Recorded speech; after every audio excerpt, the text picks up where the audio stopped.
پلٹ کے آ جاتے ہیں تو دو فرشتے آتے ہیں، منکر نکیر ان کے نام ہیں، اور وہ اس کو بٹھا دیتے ہیں اور بٹھا کر کے اس سے 3 سوال پوچھتے ہیں۔ پہلا سوال یہ ہوتا ہے من ربک، تیرا رب کون ہے؟ اب کوئی مانے یا نہ مانے، رب تو سب کا اللہ ہی ہے، یہ تو حقیقت ہے، یہ تو طے شدہ ہے، لیکن جو عقیدہ دنیا پہ رہا ہوگا وہی عقیدہ اس کے لہجے میں آئے گا۔ تو اگر ہم اپنے رویے سے، اپنے عمل سے، اپنے عقیدے سے واقعی اللہ کو رب مانتے ہیں، تو پھر قبر میں جب سوال ہوگا من ربک، تیرا رب کون ہے، تو پھر کبھی بھی جواب دیتے جھجک محسوس نہیں ہوگی، بندہ عرض کرے گا رب اللہ، میرا رب اللہ ہے۔ دوسرا سوال قبر میں یہ ہوگا کہ ما دین ہوگا، تیرا دین کون سا ہے؟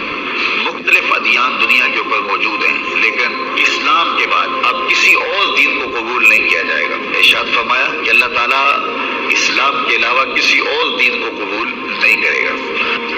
اب اس نے اگر اپنا طرز زندگی، اپنا انداز معاشرت اسلام کی مطابقت میں رکھا ہوگا اور دین کو اس نے دین سمجھا ہوگا، اسلام کو ہی اپنا دین، عملاً رویتاً ہر خوشی غمی کے موقع پہ اس نے اسلام کو ہی ترجیح دی ہوگی، تو پھر اس کو کوئی جھجک نہیں ہوگی جواب دیتے ہوئے کہ میرا دین اسلام ہے۔ تیسرا سوال فرشتے پھر پوچھیں گے، حضور علیہ الصلوۃ والسلام کے روضہ دور سے اور قبر کے درمیان سے پردے ہٹا دیے جائیں گے اور رسول کریم صلی اللہ علیہ وسلم سامنے ہوں گے، اور فرشتہ حضور کی طرف اشارہ کر کے کہے گا ما کنت تقول فی ھذا الرجل، ان کے بارے میں زندگی میں کیا کہا کرتا تھا۔ تو یہ حضور علیہ الصلوۃ والسلام سامنے ہوں گے اور یہ سوال پوچھا جائے گا۔ اب ابو جہل سے پوچھا جائے گا ما کنت تقول فی ھذا الرجل، تو وہ کہے گا ہے ہاتھ لا ادری، ہائے افسوس میں نہیں جانتا یہ ہے کون۔ ابو لہب سے پوچھا جائے گا، وہ کہے گا ہے ہاتھ لا ادری، ہائے افسوس میں نہیں جانتا یہ کون ہے۔ اچھا جانتا نہیں تو پتھر کس کو مارتا تھا، جانتا نہیں تو گڑے کس کی راہوں میں کھدواتا تھا، جانتا نہیں تو اوجریاں کس کے اوپر ڈلوایا کرتا تھا، آنکھیں پھاڑ پھاڑ کے تو ساری زندگی دیکھتا رہا، لیکن آج ابو جہل قبر میں اترا، حضور کی صورت نورانی سامنے ہے اور پوچھا گیا کہ یہ کون ہے، یہ نورانی چہرے والے کون ہیں، تو ابو جہل کہتا ہے ہائے افسوس میں نہیں جانتا یہ کون ہے۔ اور 14 صدیاں گزرنے کے بعد ایک مومن لحد میں اترتا ہے اور پردے ہٹا دیے جاتے ہیں اور منکر نکیر سوال کرتے ہیں عامر چیمہ بتا یہ کون ہے، وہ کہتا ہے پیچھے ہٹو، پہلے پائے ناز کو بوسہ تو کر لینے دو، تو وہ فوراً جواب دیتا ہے یہ تو وہی میرے آقا و مولا ہے جن کے لیے ساری زندگی تڑپتا رہا اور ان کی زیارت کی آرزوئیں اور تمنائیں کرتا رہا۔ ارشاد فرمایا سمورہ بن جندب رضی اللہ تعالیٰ عنہ اس کے راوی ہیں کہ سرکار صلی اللہ علیہ وسلم یہ عموماً فجر کی نماز کے بعد ہوتا تھا کہ فجر کی نماز کے بعد سرکار صحابہ کرام سے دریافت فرماتے آج تم میں سے کسی نے کوئی خواب دیکھا ہے؟ اگر وہ کہتا کہ جی ہاں میں نے دیکھا ہے، سرکار کو سنتے اس کی تعبیر بیان فرما دیتے تھے، اور اگر کوئی یہ کہتا کہ نہیں ہم نے نہیں سنا، جیسے یہ کہتے ایک دفعہ سرکار نے پوچھا اور ہم نے کہا کہ نہیں ہم نے کوئی خواب نہیں دیکھا، تو سرکار نے فرمایا لیکن آج میں نے ایک خواب دیکھا ہے کہ 2 آنے والے میرے پاس آئے اور میرے ہاتھ پکڑے اور مجھے عرض کی کہ آپ ہمارے ساتھ چلیے، میں چل پڑا، وہ مجھے ایک خطے میں لے گئے اور وہاں 2 سرکار نے باتیں بیان فرما دی، اور ایک تو یہ کہ ایک شخص تھا اس کے ہاتھ میں کانٹا تھا اور دوسرا بیٹھا ہوا تھا، کانٹے والا شخص کا پہلے ایک جبڑا پھاڑتا پھر دوسرا جبڑا پھاڑتا، جب دوسرا پھاڑتا پہلا صحیح ہو جاتا، پہلا پھاڑتا دوسرا صحیح ہو جاتا، اور بار بار یہ عمل ہو رہا تھا۔ تو ہم نے پوچھا کہ ایسا کیوں ہو رہا ہے، تو بتایا گیا کہ ابھی آپ آگے چلیے۔ دوسرا سرکار نے فرمایا کہ ہم نے دیکھا ایک شخص لیٹا ہوا ہے اور ایک بڑا سا بھاری پتھر لے کر اس کے سر پہ زور سے مارتا ہے، جس کو سر اس کا کچل جاتا ہے، پھر وہ پتھر دور جاتا ہے، یہ اس کو اٹھا کے واپس لاتا ہے، سر دوبارہ جڑ جاتا ہے، پھر مارتا ہے، پھر پتھر جاتا ہے، پھر لاتا ہے، اس طرح یہ سلسلہ بار بار ہو رہا تھا۔ تو ہم نے پوچھا کہ ایسا کیوں ہو رہا ہے، تو بتایا گیا کہ آپ ابھی اور آگے چلیے۔ تیسری بات کی طرف سرکار تیسری بات پر پہنچے تھے کہ فرمایا کہ یہاں تک کہ ہم ایک تنور کے پاس پہنچے، اس کا سوراخ اوپر سے تنگ تھا اور نیچے سے بہت چوڑا تھا، اس شیپ میں یوں بنا ہوا تھا۔ اس طرح فرماتے ہیں کہ اس کے نیچے آگ جل رہی تھی، یعنی اندر جیسے وہی تندور میں آگ جلتی ہے اور پھر روٹیاں لگاتے ہیں، اور کچھ لوگ اس آگ میں جل رہے تھے۔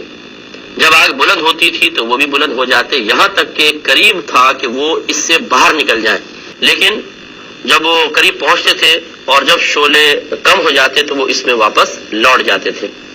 اس میں مرد اور عورتیں سب تھے اور سب کے سب برہنہ تھے۔ ہم نے کہا کہ یہ کیا ہے؟ انہوں نے کہا کہ آپ آگے چلیے۔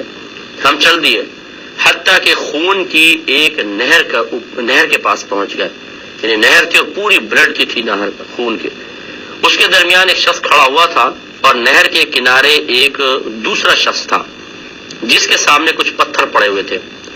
جو شخص نہر میں کھڑا تھا وہ آگے بڑھتا اور جب وہ نکلنے کا ارادہ کرتا تو باہر والا اس کے منہ میں پتھر مارتا تھا اور اسے اس کی جگہ واپس بھیج دیتا تھا. تو جب بھی وہ نکلنے کے لیے آگے بڑھتا یا اس کے منہ پہ پتھر مارتا تو وہ لوٹ جاتا. ہم نے پوچھا کہ یہ کیا ہے؟ تو عرض کی گئی کہ ابھی آپ آگے چلیے. ہم چل دیے یہاں تک کہ ہم ایک سر سبز باغ تک پہنچے جس میں ایک بڑا درخت تھا. درخت کی جڑ کے پاس ایک بزرگ شخص تھے اور کچھ بچے. اچانک دیکھا کہ درخت کے پاس ایک شخص تھے، اس کے آگے آگ تھی جسے وہ جلا رہا تھا اور وہ دونوں ہمیں لے کر درخت پہ چڑھ گئے جو ساتھی آئے تھے. اور مجھے میری سرکار دیکھتے رہے، یہ منظر آگے بڑھ گئے. ایک تو بزرگ شخص تھے، ان کے پاس بچے تھے، اس کے آگے ایک درخت کے پاس ایک اور شخص تھا اور وہ آگ جلا رہا تھا. فرماتے ہیں کہ یہ دونوں ہمیں لے کے درخت پہ چڑھ گئے اور مجھے ایک گھر میں لے گئے جو درخت کے درمیان تھا. درخت کے اوپر گئے، دیکھا درخت کے درمیان گھر ہے. اس سے زیادہ خوبصورت گھر ہم نے نہیں دیکھا. اس میں بوڑھے، جوان، عورتیں اور بچے، ہر قسم کے لوگ تھے. پھر انہوں نے ہمیں اس گھر سے نکالا اور ہمیں اس درخت کے اوپر ایک اور گھر میں لے گئے جو پہلے سے بھی زیادہ حسین اور بہتر تھا. اس میں بوڑھے اور جوان تھے. ہم نے انہیں کہا کہ تم نے ہمیں سارے رات گھمایا ہے، ہم نے جو کچھ دیکھا ہے اس کے بارے میں بتاؤ تو صحیح. انہوں نے کہا کہ ہاں اب بتاتے ہیں. آپ نے جس شخص کو دیکھا کہ اس کا جبڑا چیرا جا رہا تھا وہ جھوٹا شخص ہے. وہ جھوٹی بات بیان کرتا ہے جو اس سے حاصل کی جاتی ہے یہاں تک کہ وہ آفاق عالم تک پہنچ جاتی ہے. پھر اس کے بعد نبی کریم صلی اللہ علیہ وسلم فرماتے ہیں کہ انہوں نے مجھے بتایا کہ وہ شخص جس کا سر پھوڑا جا رہا تھا، یعنی کہ لیٹا ہوا تھا، دوسرا بھاری پتھر سر پہ مارتا تھا، سر کچل جاتا تھا اور پھر وہ پتھر دور جاتا، یہ لے کر آتا، اتنے اس کا سر ٹھیک ہو جاتا. اب یہ کتنا سخت آپ اندازہ کریں کہ سزا تھی. فرمایا کہ یہ ایسا شخص تھا کہ اللہ تبارک و تعالیٰ نے اسے قرآن کی تعلیم دی، یعنی قرآن کا علم عطا فرمایا. تو یہ قرآن سے اعراض کر کے رات کو سوتا رہا اور دن کے وقت اس کے احکام پر عمل نہ کیا. جو عمل آپ نے دیکھا ہے اس کے ساتھ قیامت تک کیا جاتا رہے گا. تو معلوم ہوا قیامت تک کیا جاتا رہے گا، تو یہ برزخ کا معاملہ ہے. اور یہ معلوم یہ ہوا کہ اس شخص کو قبر کے اندر یہ عذاب ہوگا. تو ایک تو یہ کہ اللہ نے اس کو قرآن کا علم دیا تھا، یعنی یا تو یہ وہی حافظ قرآن تھے صاحب، اور یا پھر یہ کہ قرآن کی صورتیں وغیرہ یاد کر لی تھی، نماز میں جو کچھ پڑھنا سب آتا تھا اس کو، ایسا نہیں ہے کہ اس کو نہ آتا ہو. لیکن یہ قرآن سے اعراض کر کے رات کو سوتا رہتا اور دن کے وقت اس کے احکام پر عمل نہ کرتا.